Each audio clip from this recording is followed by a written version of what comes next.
Bonjour à tous. Notre invité du jour n'est pas l'élu le plus connu de la métropole de Lyon et pourtant, il est l'un des plus influents. À la métropole, c'est un faiseur de roi. Marc Grivel, bonjour. Bonjour. Alors, vous êtes faiseur de roi parce que vous êtes le président du groupe Synergie, celui qui regroupe les petites communes cossues de l'Ouest lyonnais. Ma première question, elle va être dictée par l'actualité. Le gouvernement a décidé de déclarer la guerre aux maires qui ne respectent pas la loi SRU, les 20% de logements sociaux. Vous êtes dans une commune où vous êtes à peu près à 10%. Est-ce que vous vous sentez visé? Est-ce que vous avez peur que l'État finalement préempte des terrains pour construire du logement social? Alors, il y a beaucoup d'aspects dans votre question. D'abord, ce n'est pas 20%, c'est 25%. La loi a changé, en tout cas, depuis quelques années. Et puis aussi, Synergie est un groupe qui regroupe 28 communes. Ces 28 communes se sont regroupées parce qu'elles veulent être indépendantes.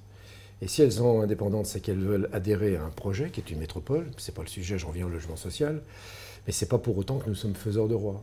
Nous avons des convictions. Ces convictions, elles s'expriment par des votes. Et Gérard Collomb vous doit la présidence de la métropole. Ce que l'on a interprété, dit à propos des votes de Synergie, c'est un autre sujet pour lequel j'aimerais bien parler. Moi j'ai dit faiseur de roi, il y en a d'autres qui disent traître du reste, puisque vous êtes globalement des maires de droite qui avaient voté pour Gérard Collomb. Nous sommes en tout cas des gens de conviction et on affiche nos convictions et on le fait dans le bien de l'intérêt général, à la fois d'une métropole que l'on veut réussir en tant que telle, mais il y a beaucoup à dire sur ces métropoles et cette métropole, et sur le bien des communes, parce que nous sommes en tout cas élus et légitimés par les citoyens. Et ça, alors, collectivement, vous êtes, par rapport au logement social, dans la même situation que vous dans votre commune, puisque l'ensemble, on va dire, des maires Synergie totalisent 13% de logements sociaux, là où il en fallait 20 avant et 25 aujourd'hui. 25 aujourd'hui, donc 13, c'est que la moitié de 25, alors que les efforts ont été programmés pour justement monter en pression et arriver dans des niveaux qui soient des niveaux présentables et acceptables par rapport aux 20%, pour montrer que l'on a la volonté, en tout cas, de rentrer dans le cadre de cette loi, que nous comprenons d'ailleurs, elle est légitime. Il faut pouvoir loger toutes les familles de France, y compris dans nos communes, qu'elles soient dans des catégories tout à fait différentes en fonction de leur niveau de vie et de leur niveau d'implication dans les communes. C'est important en tout cas de dire que 10% pour Saint-Cyr, voire même 11% aujourd'hui, ou 13%, ce qui est important, c'est que dans chacune de ces communes, on puisse identifier une dynamique. C'est-à-dire que ce chiffre-là évolue d'année en année. Et c'est bien d'ailleurs ça que l'État regarde et reconnaît et veille, voire surveille, par le biais de son préfet. Ça entraîne bien sûr une attitude du préfet, mais si nous sommes droits dans les engagements que nous avons pris, c'est-à-dire des plans locaux d'habitat, et que ces objectifs sont respectés, le préfet va bien sûr nous envoyer de la pénalité, qui sont des pénalités du retard. Qui est à peu près à la moitié des engagements. On a 70 000 euros, 70 à 80 000 euros de pénalité par an. C'est 3 fois rien. Enfin... On les paye, oui, puisque la loi est ainsi faite. C'est rien. Mais ça veut dire qu'en même temps, on peut aussi engager un cercle vertueux, c'est-à-dire que viennent en déduction de ces pénalités les sommes que nous pouvons, nous, en tant que commune, consacrer, comme d'autres communes le font d'ailleurs, consacrer au montage financier, pour rentrer dans le montage financier de construction de ces logements sociaux, voire même de réserver, par le biais d'un apport financier supplémentaire, des appartements pour des familles qui sont dans les communes et qui demandent des logements sociaux. Donc on peut très bien arriver dans certaines communes à ce que les pénalités soient de zéro. Il y a une amélioration, mais vous êtes encore très très loin de respecter le pacte républicain, qui est d'avoir ces 25% de logements sociaux. Vous êtes encore hors la loi. Oui, le pacte républicain, il est large. Quand est-ce que vous pensez y arriver à ces 25 ? Est-ce que vous voulez y arriver déjà ? D'abord, on progresse pour y arriver. Quand on part en 2008 à 4,5% et quand on se retrouve en 2015 à 11%, ça veut dire qu'on a la volonté d'y arriver. Votre question, elle aborde un sujet qui est très important dans chacune des communes. C'est bien de faire passer une loi qui uniformise les 25% sur la totalité du pays, la totalité des communes. Mais est-ce qu'on aura la possibilité, y compris foncière, d'aller vers ces 25%? Ça, dans certaines communes, personne ne peut répondre à cette question-là. Donc progresser, c'est bien. Passer de 11 à 12, de 12 à 13 et aller jusqu'à 20%, bien sûr qu'on va respecter la loi républicaine. Mais les valeurs républicaines, c'est aussi respecter l'identité des communes, respecter les gens qui sont aussi en place, respecter les demandes des mêmes habitants dans les communes. Est-ce que 25% de logements sociaux, ça peut correspondre à l'identité de l'Ouest lyonnais? 25%, si on admet et si on nous reconnaît le pouvoir de mixité sociale, c'est-à-dire à chaque fois qu'il y a un projet, il y a des gens qui achètent leur logement, d'autres qui sont en accession sociale et d'autres qui sont en location sociale, et bien à chaque fois qu'on a un projet de ce type-là, on va dans le bon sens, puisque là on met les gens ensemble. Et on est en rupture avec ce qui a été fait et qui étaient des fautes d'urbanisme, qui étaient d'avoir des résidences de logements sociaux. Ça, je crois que c'était contraire à l'intérêt du vivre ensemble et à la capacité du vivre ensemble. On arrive à la mi-temps de cet entretien. Si vous voulez regarder la suite, c'est sur lyoncapital.fr. Si vous nous regardez sur TLM, on se dit à demain. Marc Grivel, on est de retour sur lyoncapital.fr. Le fait que l'État dise à partir de maintenant, on passe aux actes, on arrête de se limiter aux seules sanctions financières et on va construire du logement social, que les maires soient d'accord ou pas, est-ce que c'est un principe qui vous choque? Le principe ne me choque pas dans la mesure où rien ne se fait peut-être dans certaines communes. Le principe me choque quand les communes ont montré depuis des décennies qu'elles étaient en train de participer à la construction de logement social en prouvant que leur taux est en train de monter régulièrement d'année en année et respectent les engagements que ces mêmes communes ont pris, puisque ce sont des plans de 3 ans en 3 ans. Quand une commune prend un engagement de 45, 50, 60, 70 logements sur 3 ans et les respecte, c'est choquant de voir arriver une autorité qui vous dit qu'il faut aller plus vite. Ou alors il faut prendre d'autres engagements et le faire dans d'autres conditions. Mais si on respecte les engagements, et si tout le monde respecte les engagements, c'est choquant. Si les engagements, par ailleurs, dans telle ou telle commune, dans telle ou telle région de France, les engagements ne sont pas respectés, effectivement, on peut comprendre l'arrivée, ou en tout cas l'expression de l'autorité de l'État et le respect de la loi. Il y a une question que je voulais aborder avec vous, qui n'est pas totalement liée, c'est celle de l'accueil des migrants, puisque dans votre groupe, il y a notamment la commune de Charbonnières, dont le maire est adhérent du groupe Synergie, qui est concerné. Jean-Jacques Kéran veut loger des familles de migrants dans l'ancien siège de la région. Est-ce que c'est une démarche que vous saluez ou que vous combattez? La démarche, l'accueil des migrants, c'est l'accueil des réfugiés.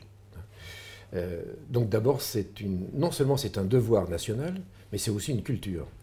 Je pense que le pays, la France, a réussi cela depuis des décennies. Et c'est bien à Charbonnières ou pas? À Charbonnières, laissez-moi simplement vous dire une chose, c'est accueil des réfugiés, les communes l'ont déjà fait depuis plusieurs semaines et plusieurs mois. Donc, vous en avez à Saint-Cyr? Bien sûr, il y a 5 à 6 familles qui sont déjà... les enfants sont dans les écoles, on a trouvé des places dans les crèches. Certaines familles ont... Et c'est remarquable, je veux dire, c'est remarquable au sens où des familles ont accueilli d'autres familles pendant plus de 6 mois chez elles.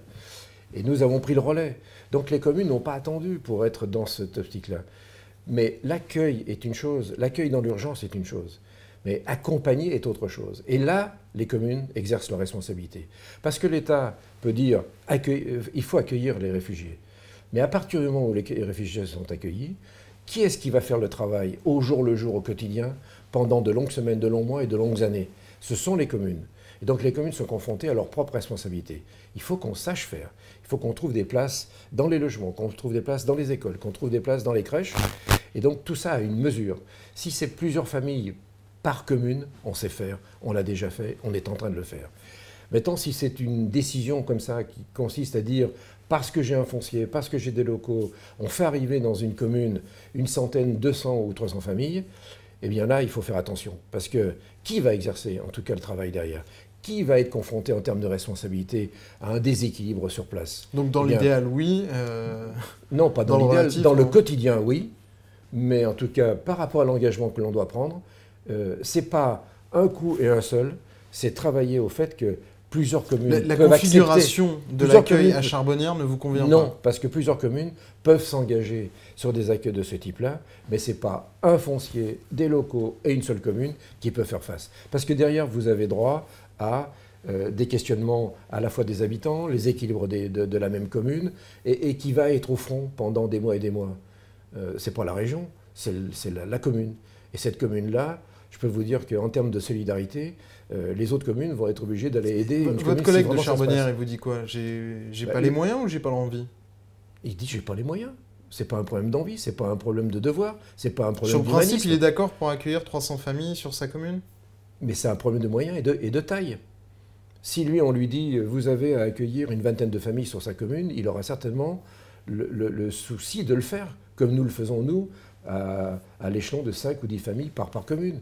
Mais quand on le fait à une centaine de familles ou plusieurs centaines de familles, je veux dire, c'est pas du ressort, et en tout cas de la taille ou des moyens d'une seule commune. Quand vous en parlez L'État doit faire son travail. L'État ne doit pas débarquer simplement comme ça en disant j'ai pris une décision, et la région doit faire la même chose. Donc une décision politique de cette nature, il faut réfléchir à 2 fois avant de la prendre. Est-ce que vous êtes d'accord avec la politique mise en place par Gérard Collomb sur l'accueil des migrants? L'accueil des migrants, à partir du moment où on a réussi Des réfugiés, plutôt. oui, des réfugiés, hein, à répartir le rôle de chacun, et que chacun a les moyens d'assumer ses responsabilités, oui. C'est ça le fond de notre position. Ce qui nous amène à votre colère du moment, qui est la baisse des dotations de l'État. Oui. Pour vous, dans votre commune, ça change quoi? Puisque alors, les maires ont manifesté ces dernières semaines. Les maires ont manifesté, alors... Qu'on comprenne, qu'on essaye de comprendre. Oui. Puisqu'il est demandé des économies aux Français, Mhm. et ça peut être normal d'en demander aussi aux collectivités. Oui, c'est normal. C'est normal. D'ailleurs, les communes n'ont pas attendu pour mutualiser. Je peux vous donner des dizaines d'exemples de mutualisation, que ce soit des groupements d'achat, à la fois dans l'informatique ou les consommables, que ce soit grouper du personnel pour instruire les permis de construire. On en a des dizaines d'exemples comme ça. Donc les communes n'ont pas attendu pour Mais mutualiser. vous perdez combien à Saint-Cyr, qu'on comprenne ce qui vous révolte? À Saint-Cyr, en montant en pression d'année en année, ça passe de 80 à 120, voire plus, sur le mandat actuel, dont d'ici à fin 2017, la commune de Saint-Cyr aura perdu en dotation à peu près 500 000 euros. Ce qui fait un rond-point.